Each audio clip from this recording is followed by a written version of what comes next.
سوال دیگر گفته است حاجی بابا اگر امکان باشد همان نظمی که مرده در برای غسال میگوید قصه کنید.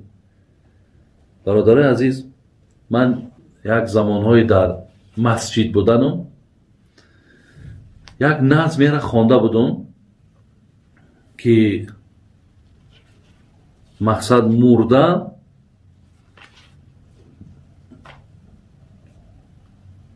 مرده را وقتی مردشوی غسال گفته مردشوی هم میگن، وقتی مردشو میآید و بالای سری مرده را میگیرد و مقصد شستن مرده که واجبه، او را باید شسته تیار کنن برای جنازه. همینجا یک جناب صوفی علیار در کتاب مسلک المتقینش نظم های دارد، یعنی بارشته نظم یک گفتگوی بین مرده و مردشو را میارد. یعنی همان مرده با مردشو چی میگوید، همین لحظه را در داخل نظم در آورده است که برای هر یک نفر زنده، برادر عزیز، حقیقتا یک درسی کلانه. یعنی زمان می شود که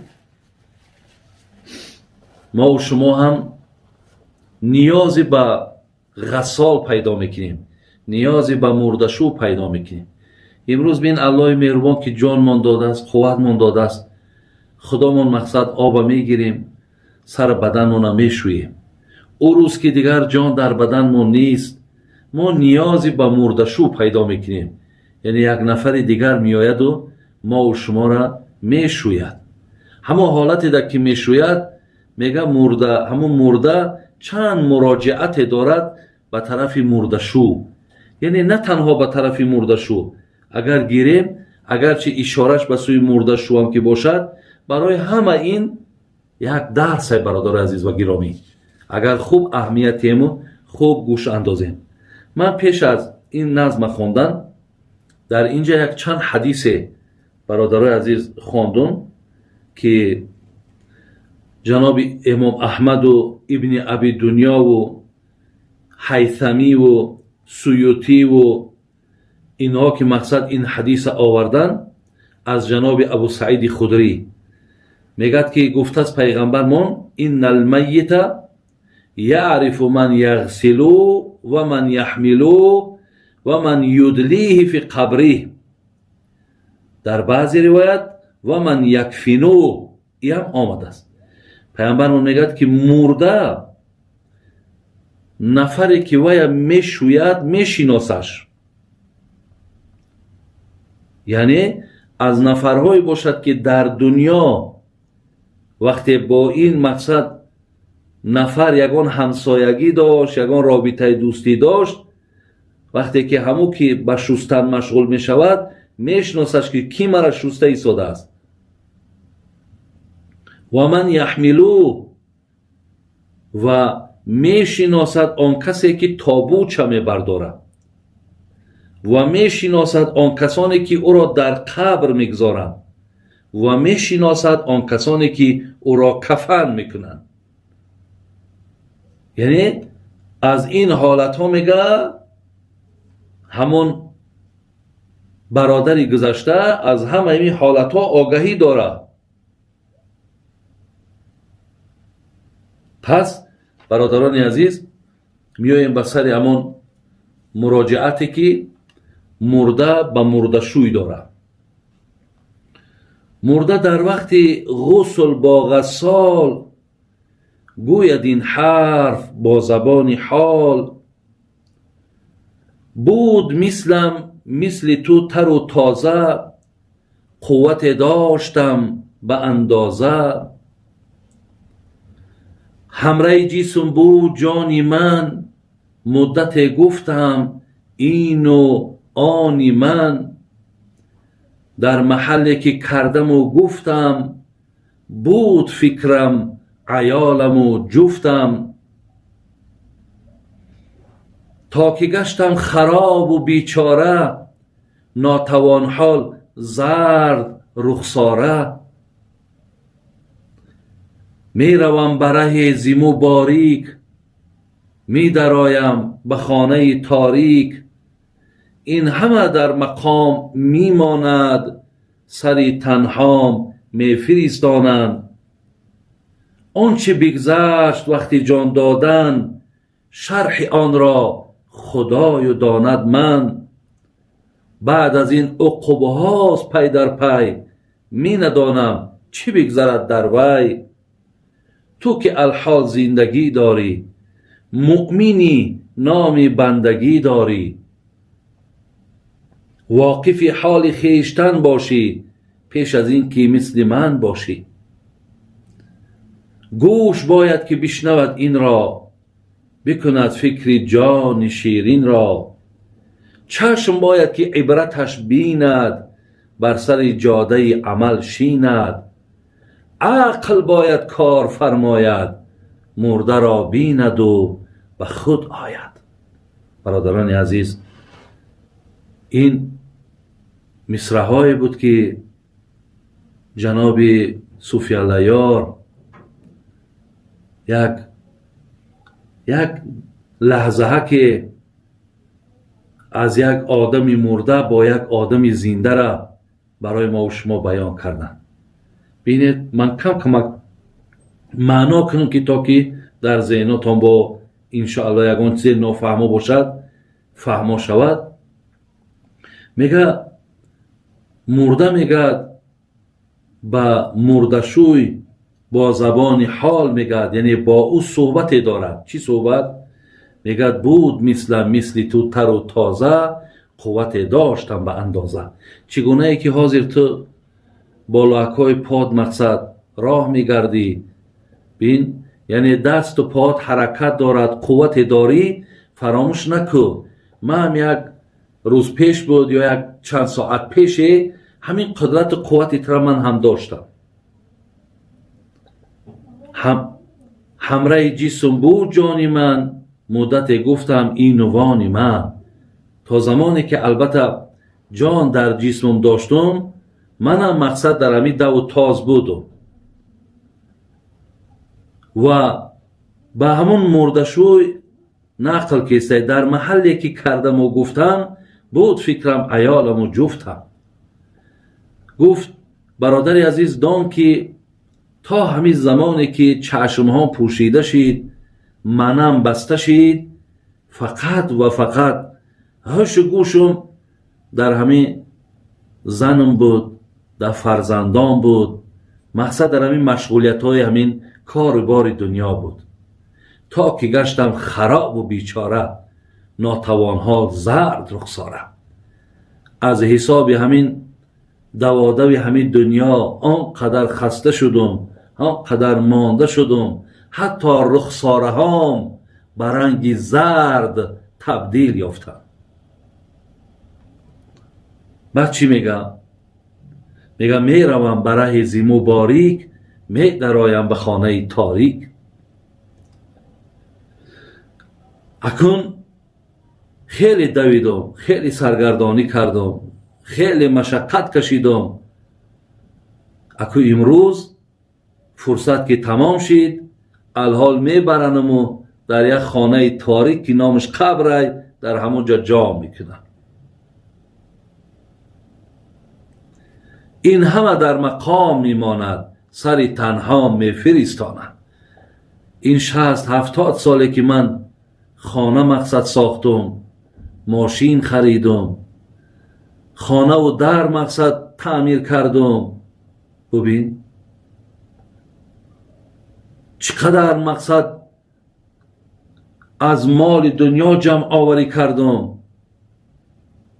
همه اینها در همین جاش میماند و مرا تنها، یعنی با این اسباب انجامی که اینها را من در دوام این قدر عمر خود ساختم و جمع کردم، هیچ کدام اینها همراه من نمی رود. همراه من آن عملهای صالح و حسنه که نیکی که من کردم، فقط اونها همراه من در خانه قبرم هست اگر کرده باشم. بعد به طرف مردشو گفت آنچه بگذشت وقتی جان دادن شرح آن را خدای داند. من گو بچم گو وقتی که من جان سپاریدم او حالت جان سپاری را گفت فقط الله میدانه و خود میدانم. چگونه پیامبر گرامی گفت این للموت سکرات، این مرگ اینقدر سختی ها داشته است، اینقدر مشکلات داشته است. ببین علی در حدیث خواندم میگه پیامبرمون که جناب ابو نعیم در حلیه‌اش آورده و حضرت عطای ابن یسار میگه شدت الموت اشد من 1000 ضربة بالسيف و ما من مؤمن يموت الا و كل عرق منه یعلم على حدتین یا حدتن. میگه سختی مرگ بالاتر است از 1000 شمشیری که در بدنت میزنن و هر یک مؤمنی که میگه وقتی که جان را به حق میسپارد هر یک عضو او هر یک اندام او بی‌نهایت درمند است. برای این است که ما در عباره های مختصر داریم ولا قلم زفرین ولا تصریح شعرین، میگیم حتی همون مرده را موی سرش شانه نکنین، حتی ناخونهاش نگیرین. اینا میگم به خاطر آنه که تمام اندام همون مرده، تمام عضو همون مرده همش درمنده. این از همون شدتی گرفتن جانه. حضرت همون را گفته که آنچه بگذشت وقتی جان دادن شرح آن را خدای داند. من میگه با ببین با طرف همون مردشو گفته بعد از این عقوبه هاست پی در پی، می ندانم چه بگذرد در وی. ولی این جانی که من کندم و این جانی که من سپاریدم با این کار تمام نشد. با بعد این میگه با چی مشکلات ها چه عقوبت ها که در خانه قبر در روز قیامت است. ولی این از اینهاش با مقصد ولی آگاهی ندارم که مرا چگونه عذاب و چگونه مشکلات ها منتظره انتظار منن. بعد حضرت همون مرده بعد نصیحت میکنه تو که الحال زندگی داری مؤمنی نام بندگی داری، بین واقف حال خیشتن باشی پیش از این که مثل من باشی. نصیحت کرد که بچم الحال تو زنده ای، الحال که تو جان در بدن داری و عقل در جاشه. همین حالتی که از من میبینی، همین کارهایی که به سر من گذشت، مصلحتم به تو همین است که رنگ من مقصد آرمانی نمبری، رنگ من حسرتی نمبری. امروز که ما هستیم، امروز که کتاب همان هست، امروز که واعظا هست گفته استن، به خود بیا مقصد، به خود بیا و الله را شکرگزاری که امروز با مصلحتگرا داری، نصیحتگرا داری، یعنی بخبر نماندی. فقط اینجا در عقل تا کار بفرمانو حرکت که تا زمانی که جان از بدنت میبرایه، یعنی تمام وظیفه های بندگی تا اجرا که تا پشیمان از این دنیا بیرون نشوی. یک قصه خواندم میگه امام غزالی در یک جنازه میگه در پهلوش یک جوانی بود، تابوت میگه در پیشان گذاشتگی بود. امام غزالی میگه به طرف این جوان گشت و گفت اگر همین نفری که در تابوت است اگر زنده شود به گمان تو و چیکار میکنه؟ میگه این جوان گفت که به گمان من همین است که از تمام کارهای بد پشیمانی میکند، توبه میکند و تا مردنش کاری نیک انجام میدهد. امام غزالی گفتن آفرین گفتن، لیکن از من به تو خبر همین که این آدم دویم باره زنده نمی شود، لیکن الحال که تو زنده ای آن چی گفتی به همون پایبند باش. برای برادرای عزیز، این مرده ای که با مردشوی صحبت میکند ایره در کتاب آوردن برای ما را مقصد برادرها در غفلت نمانیم. ما را آگاه کرده که همین حالت بر روی شما هم می آید. کار کنید که برای مردشو این خیل بسیار با یک زبانی غمداره، بسیار با یک چشمهای پر حسرت مقصد نگاه نکو، حرف نزد، بلکه اگر دنیا را هم که پدرود گفتی الحمدلله بگو که چیزی که بود از دستم آمدگی را به قدر توانایی قوتم اجرا کردم، گفته انشاءالله به حسرت و به پشیمانی دنیا را پدرود بگو. حضرت همون را گفتم برای ما که تو که الحال زندگی داری، مؤمنی نام بندگی داری، واقف حال خیشتن باشی پیش از اون که مثل من باشی. الله رحمت چون کند. چی صحبت های شیرینی کردن. میگد گوش باید که بشنود این را، بکند فکر جان شیرین را. اکو برای این گفته هایی که من بیان کردم، حضرت میگد گوش در کار که گوش کند،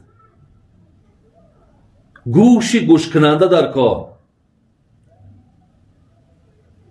چشم باید عبرتش بیند، بر سر جاده عمل شیند. برای این یک چشمی بیننده در کار، چشمی بیدار در کار که انسان به خود بیاره، انسان بیدار کنه. عقل باید کار فرماید، مرده را بیند و به خود آید. هر یک مرده را که میبینی به خود بیا که تو خودت در جای وی تصور کن که تو هم حتما این دنیا را پدرود میگوی. این بود برادر عزیز سوالی که از من کردن که همون لحظه را که مرده با غسال با مردشوی چی گفتگوی دارد. برادر عزیز این جواب همون بود.